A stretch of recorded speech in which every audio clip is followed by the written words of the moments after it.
As the new day dawns at Canary Wharf, One Canada Square is buzzing with activity. Floor 23 is home to the Racing Post, Britain's only dedicated daily racing newspaper.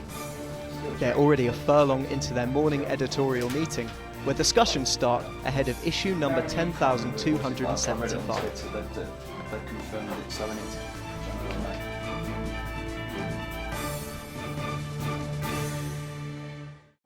The paper wouldn't survive without a dedicated team to take care of incoming news with an eye on future stories. Lee Mottershead is a former Racing Journalist of the Year and a familiar face on course. Bruce Millington has hardly ever known professional life away from this building, working his way up into the hot seat of editor. Here he tells us how it all began. It was pretty much 30 years ago exactly, actually. I was working at Catford Dog Track, and I got to know a guy called Bob Betts, fantastic guy, who was Greyhound editor of the Sporting Life. And he said, I'd said to him, I wouldn't mind moving into that world at some point. So I started doing some shifts, putting together the Sporting Life racing results. And then a job came available at an old evening newspaper called the London Daily News, which Robert Maxwell opened and closed about 3 months later. And then moved on to the Sporting Life in 1988. Sporting Life merged with the Racing Post 10 years later. So I've actually worked in this same office for an unhealthy long time, but I've got absolutely no desire to go just yet because I love it. So I started in September '96 when we were an entirely different beast. We still had the Sporting Life as a competition, if you like. Across those 2 years, what were the biggest stories? I think generally as a writer you are influenced by what you've been involved in yourselves. So for me that means Grand Nationals, Cheltenham Festivals. I think probably the biggest single story I was involved in writing was probably McCoy's Grand National. That, I think, of all the things I've done, probably was the biggest single event in terms of its impact on a wider audience, because he transcended the sport. And in terms of things I've written about, I don't think anything has given me more pleasure than writing the report on Sprinter Sacra's Champion Chase. Because at heart I'm an old soppy romantic, and I'm in it because I love horse racing. And when you're going to have a horse like that who has such an amazing story and a feel-good outcome to that particular story, they're great to write about. For the first, from when I started up till mid-90s, it was all about the print, absolutely all about the print, and then websites started coming in, and we made tentative moves into that. But then gradually, as the transition to digital has gone on, I've been far more involved in that, and now I'd say that digital actually takes up the majority of my time for sure.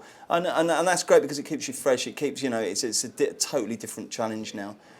Devising new digital products, making sure that rather than 7 deadlines a week, when the newspaper goes to print each night, every second is a deadline. There's a real race to be out first and to get stories out there first, and that's very exciting. The moment the newspaper content tends to be slightly separate to the web content. So often we will taste stories on the website of the newspaper, say 6 or 7 pars, and then a read more in tomorrow's Racing Post. But any media business with a print edition knows that newspaper sales generally only go in one direction. Fewer people buy newspapers. You sit on the train in the morning, a commuter train, you will see less people reading newspapers than you would have done 10 years ago.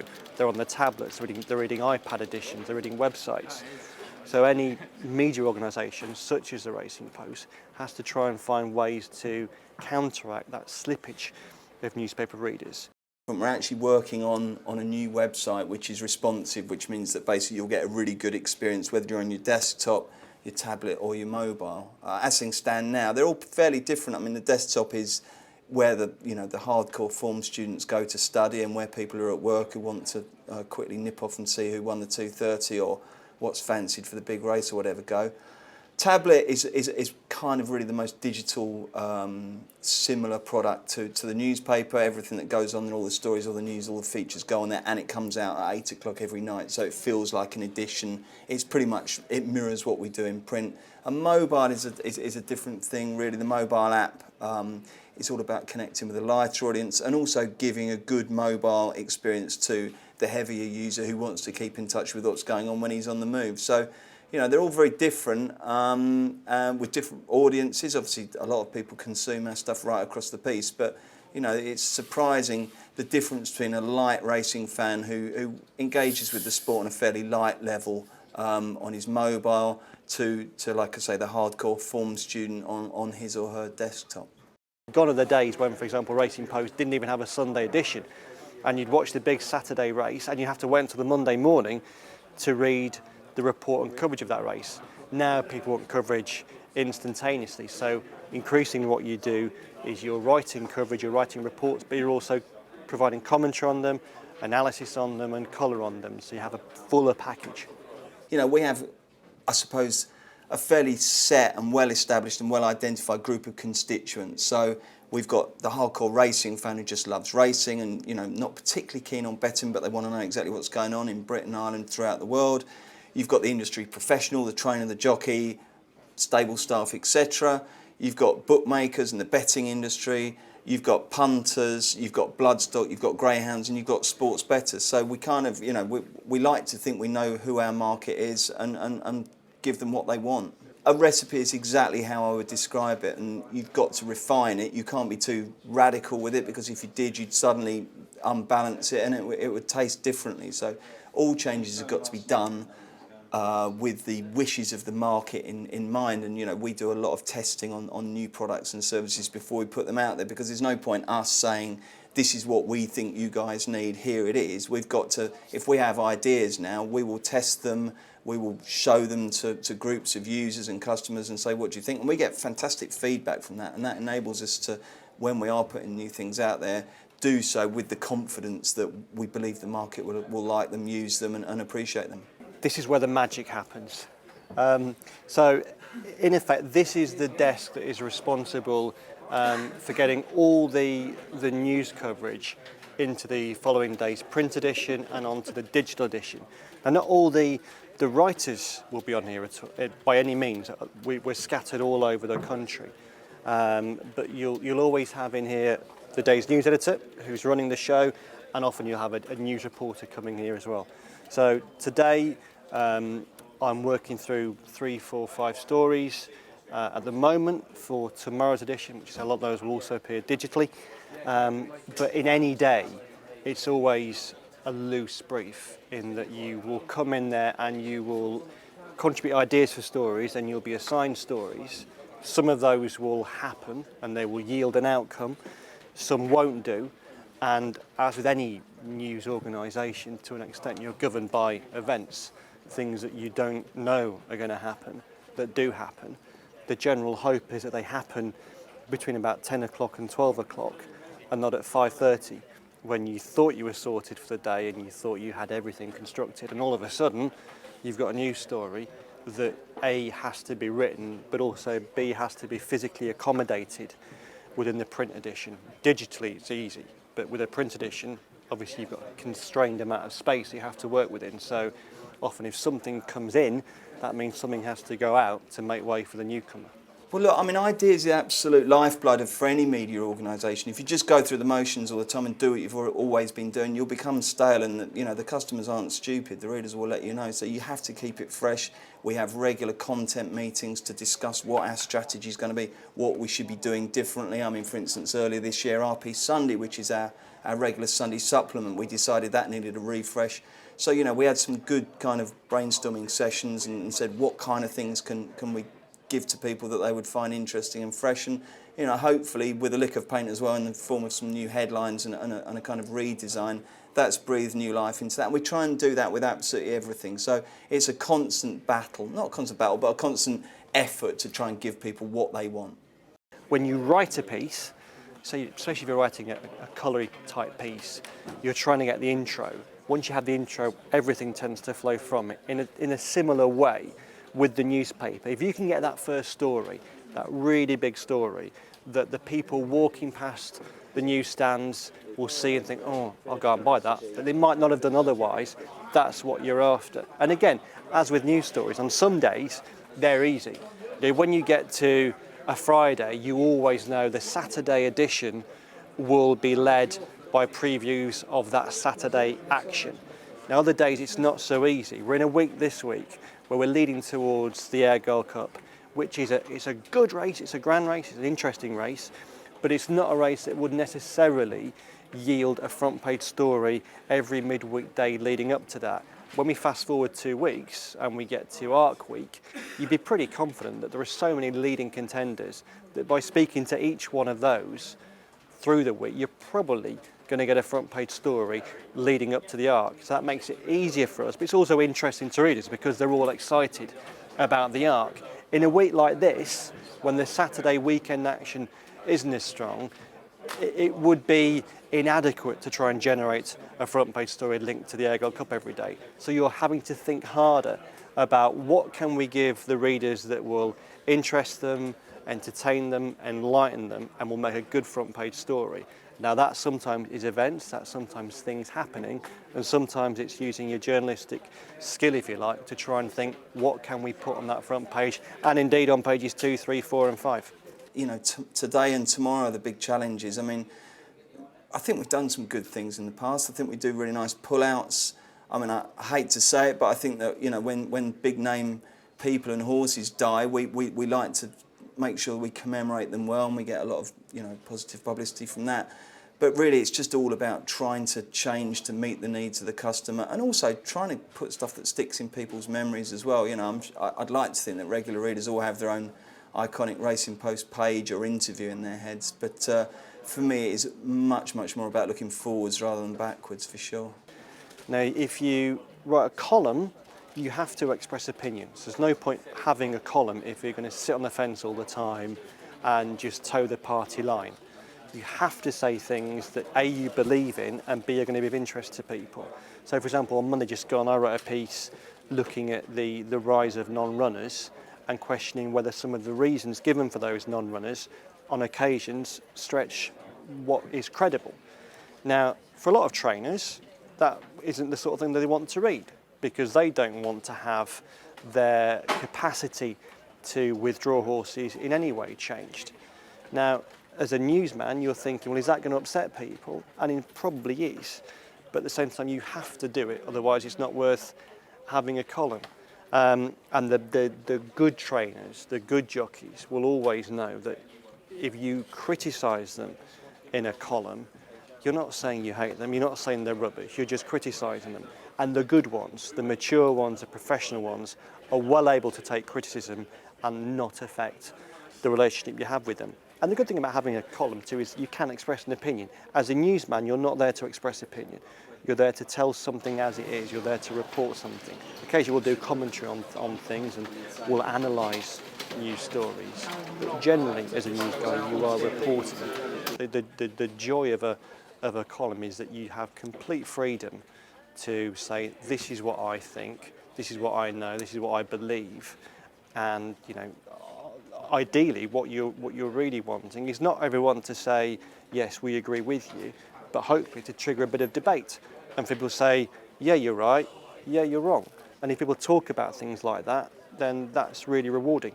I happen to think that modern media's gone a little bit too far with having sportsmen and participants being, you know, whether it's presenters or anchors or pundits, but you have to have those guys on board. They give you quality and they give you insight. And you know, we're lucky, we've had some fantastic guys down the years. I mean, Mark Johnson was probably the first of them, and his column was pretty revolutionary because it was very hard hitting, and Mark Johnson pulls no punches, as we know.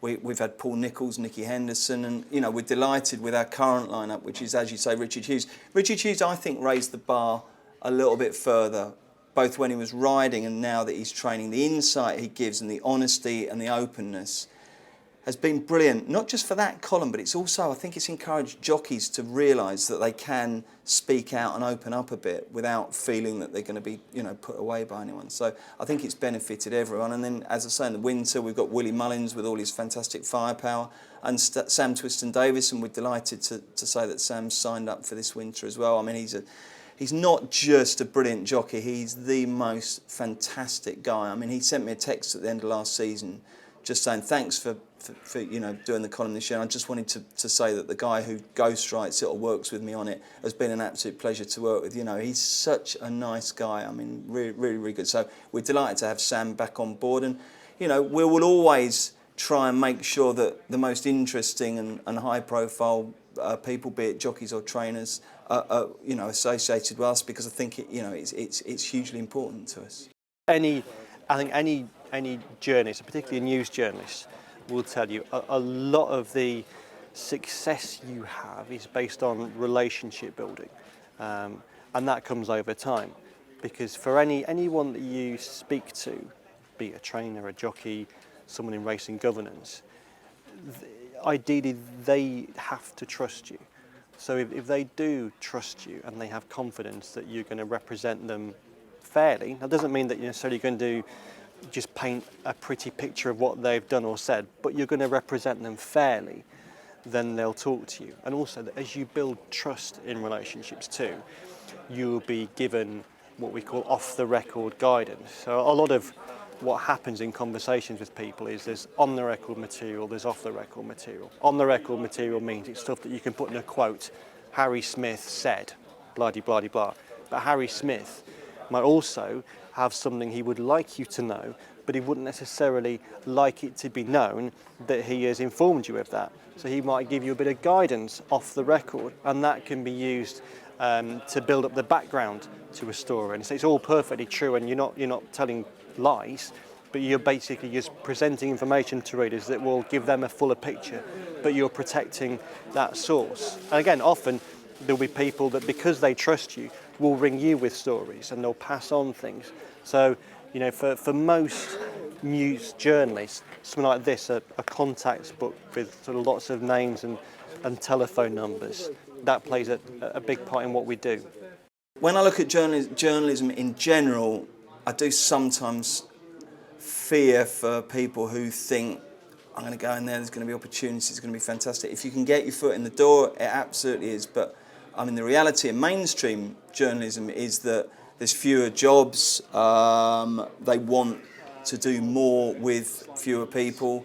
But I mean, in terms of what we do, you know, hopefully the Racing Post will be around for a long time and still offering good opportunities and career options to young people who've got the talent and the desire and the work ethic, because it all absolutely starts with hard work, and then you let your talent flourish. Hopefully there'll be loads more Lee Mottersheads and Alistair Downs and Steve Dennis's and those kind of guys coming through the door in future. If you rewound back even further, there would have been very much almost a servant-master relationship between racing people and the media, which would then probably been called the press, in that there was, I think, probably more of a cap-doffing relationship between the two, and that's before my time. But even within my time, there has been a change. There are still trainers in racing, in particular, a few jockeys, but mainly trainers, who you would approach in a slightly different way, who maybe aren't as media friendly, and therefore you would restrict the number of times you certainly gave them a call. But increasingly there has been a change, and I think a lot of it is down to Paul Nicholls. He as soon as he started training, he recognised that if he worked with the media and he was open with the media, he contributed to the media, what he was actually getting was a lot of good free exposure. You know, you pay for advertising in a newspaper. You don't pay to have your name quoted in a news story. So someone like Paul recognised that getting his name in the Racing Post was actually a benefit to his business. I think a lot of younger trainers have come through and seen that as well. Someone like Hugo Palmer is great to deal with. You know, you can ring him whenever you want, give him a call on his mobile phone, and as long as he can talk to you, he'll talk happily to you. I think also most of the good trainers and the good younger ones particularly know too is that the same rule really as with an interviewee. Whenever I see an interviewee or sit someone down to interview them, I always say, look, the more interesting you are, the better this will read and the better you'll come across. Always really proud when we do win awards. You know, and I'm so pleased because these guys are really talented. I mean, you know, Edward Whittaker's photos are just absolutely amazing. And what I love about Edward is that he's always on the lookout for a new angle, you know. So if he goes into the Cheltenham Festival, it's very easy for people to think, well, if I stood here last year, that'll work. He's always bringing you surprising new angles. He's absolutely superb. I mean, as you say, Alistair, Lee Mott has said, Graham Dench, John Lees has won it. It's so good when these guys get the recognition that their efforts deserve, but I think they would all be very quick to pass on credit to the whole team. I mean, you know, talent just doesn't take the form of clicking a camera or you know, tapping away artistically on a keyboard. It's writing great headlines, laying out pages brilliantly, coming up with really fast, snappy digital content, picture galleries. You know, there's so much more to it, and right across the piece, you know, we've got a team of great talent, and you know, I'm extremely lucky and ever mindful and grateful of the fact that I do work with so many brilliant people. It's 2:35 and racing has begun around the country.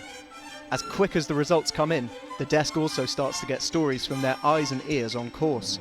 Providing those whispers is Graham Dench, a senior reporter who took home the John Oaksey Trophy at last year's HWPAs. It was a real privilege and it was an honour, yeah, because it's voted for by your peers. I was thrilled. I spent about 10 years at Timeform as a comment writer and doing the essays for the annuals and that sort of thing. You know, you never get bored in this job because there's a new batch of 2-year-olds coming through every year, there's new trainers coming through, new jockeys coming through. It's never dull, is it? I used to edit the form book and I used to do some of the horses to follow books and that kind of thing. But my main job now is on the racecourse or doing news and features. You know, I'm always looking at a card from a betting point of view as well, so I'm probably looking the day before, looking for bets then, and that helps you get in the right kind of frame of mind for the sport in the afternoon. And then when you get to the course, you're updating all the non-runners, the going changes, jockey changes, market moves, all that kind of thing. So there's quite a lot to do before racing. And then when racing starts, it's reporting on what's happening out there. Paddock, you're trying to get some paddock news, all that kind of thing. Typically you come down straight after the race, talk to the winning connections. Some of what you hear, what you learn from the connections will go in the paper the following day in what we call the talk of the tracks. A lot of it, if it doesn't make the talk of the tracks, it'll go at the foot of the analysis in the results section. So, you know, the pertinent points about why a horse ran well, why a horse ran badly, where it might be going next time, we try and get those in the analysis for the future. The deadlines change all the time, really. I mean, at one time it was just one deadline, which might be, say, 6 o'clock or 6:30 in the evening. But now there's deadlines 24 hours a day, really. But so it keeps you on your toes. But yeah, you adapt. I love flat racing. But you know, when the arc's over, Champions Day, that sort of thing, I can't wait to go jumping. And the same, really. And I enjoy the jumping through the winter. And then as soon as the Grand National's over, I can't wait to go to Newmarket for the Craven or the Guineas and that sort of thing. But from a betting point of view, I much prefer the flat. In addition to the Post's reputation as a leader of news and reports, it also maintains an in-depth database of information on all things racing. When we started out, we were just a newspaper, and the biggest change that's occurred is obviously now the development of multimedia products, which we supply data for. So that's been the biggest change. Initially, when I started, it was the first time newspapers had really been where you made the content on screen yourself, rather than having sort of the typical printers and compositors setting up papers. The total paper can vary from 96 to 156, depending on how many meetings, what's going on. On this desk, the editorial production desk, we do the front end, which is, say, pages 1 to 20, which are it's the news, the features, the reports, comment. The initial data starts off with sort of like entry stages. You get the horses when they're first entered, and then the sort of horses are taken out, and you get the final declarations. And then, as you say, then once the race is run, you've got the result. And all the results are what are stored on the database, and that's what people can access through the website or what they see in print. This is a feature that is going in for tomorrow's paper on Carl Burke. We've also got a column on it, and it's a work in progress at the moment. It started as a blank canvas this morning, and that's where we're with it at the moment. We edit the content as well, and so we can say how a story should be written, in what angle it should be, what the intro should be, the introduction. And an important part is also presenting it, is putting a headline on the story to make it interesting for people, to grab their attention. We don't want to sensationalise anything, but we want to make it interesting for people. We have two staff photographers who are excellent, best award-winning staff photographers, Edward Whittaker and Patrick McCann. We have a number of photographers who contribute to us. We scan the daily feeds of agencies that they wire through from the racecourse, which is easy, so they can take a picture and we're looking at it 5 minutes later. So in the old days, they used to take a picture and then courier them back to the office in London from anywhere in the country, and it would take hours. The hardest part is probably on the rare occasions when not much happens during a day, or is happening a week when there's not much good racing. There's not much good racing at the weekend, which isn't very often, but there are a few. The hardest part is trying to make that interesting. And the best part is when if there's a big meeting or if a big story breaks, then that's hard work but good fun. Obviously we've got the Breeders' Cup coming up and the Melbourne Cup, sort of races where it does take a lot of time to research the information to get it onto our database. It's quite complex once you're dealing with horses that come from abroad and you're having to start them from scratch, you're having to research the information, find out what these horses have done, and then obviously people find a horse comes over from Japan, they go to the Racing Post, they expect to see a full history of that horse's career, and if it's running 20 times abroad, then we had to do all the research, and that's the sort of data that takes a lot of time to process. We've just got to try and make sure that if you want to consume racing content, whether it's studying form and looking at really clever tools that help you find winners, or reading about big races in the most poetic style, or getting fantastically insightful content like stable tours, that what we do chimes with the market. I mean, that is absolutely crucial, but obviously that's right across the piece. That's whether they're looking at you on a smartphone or in a newspaper or on a desktop computer, and also globally as well. I mean, we want to make sure that right around the world people are aware of the Racing Post, and we've got services that we can offer. It was always impossible to print a newspaper in Watford at 8 p.m. and get it to Sydney the next morning, but digital publishing enables you to reach right around the world. So hopefully there's plenty more frontiers left for us to conquer and new ground to cover. But generally, I'm very lucky. I have a really wide mix of things I do. I work a lot from racecourses. I get to work a lot from home, which means you can pop down and put the kettle on at regular intervals. Come in here, work a lot from here. So I'm very lucky. I'm a jack of all trades, master of none, and I get to experience a lot of the different things that Racing Post has to offer. I mean, I've always found that before it was the Sporting Life and now the Racing Post, I've always found it's a place where people actually want to come to work, because for most people, particularly on the journalistic side, it's really what they love. We are as much a group of racing fans and punters as we are journalists. And if that's what your interest is, you sit there and you'll have seen the office. There's a big bank of screens showing the racing all the time. I mean, there's not too many offices can do that. And I absolutely, buy into that completely. I mean, I'd love to be playing left midfield for Palace, but beyond that, I'm not sure there's a job I'd prefer to do than work at the Racing Post, because, it is fun, it's ever-changing, and you've got something to show for your efforts at the end of each day, whether it's a paper or something that you've impacted on the website. So I think, being a journalist here, hopefully, I mean, you can't please everyone, but it seems to be a pretty happy ship, for which I'm very grateful. We've got so many great, dedicated, talented staff, and there's also some really good young guys coming through, which pleases me greatly. So, yeah, I mean, if they're happy, I'm happy, and yeah, we're in a good place. The sun is starting to set on another day in Canary Wharf. The team are finally happy with their front page and are ready to send to press. Just another day, another edition.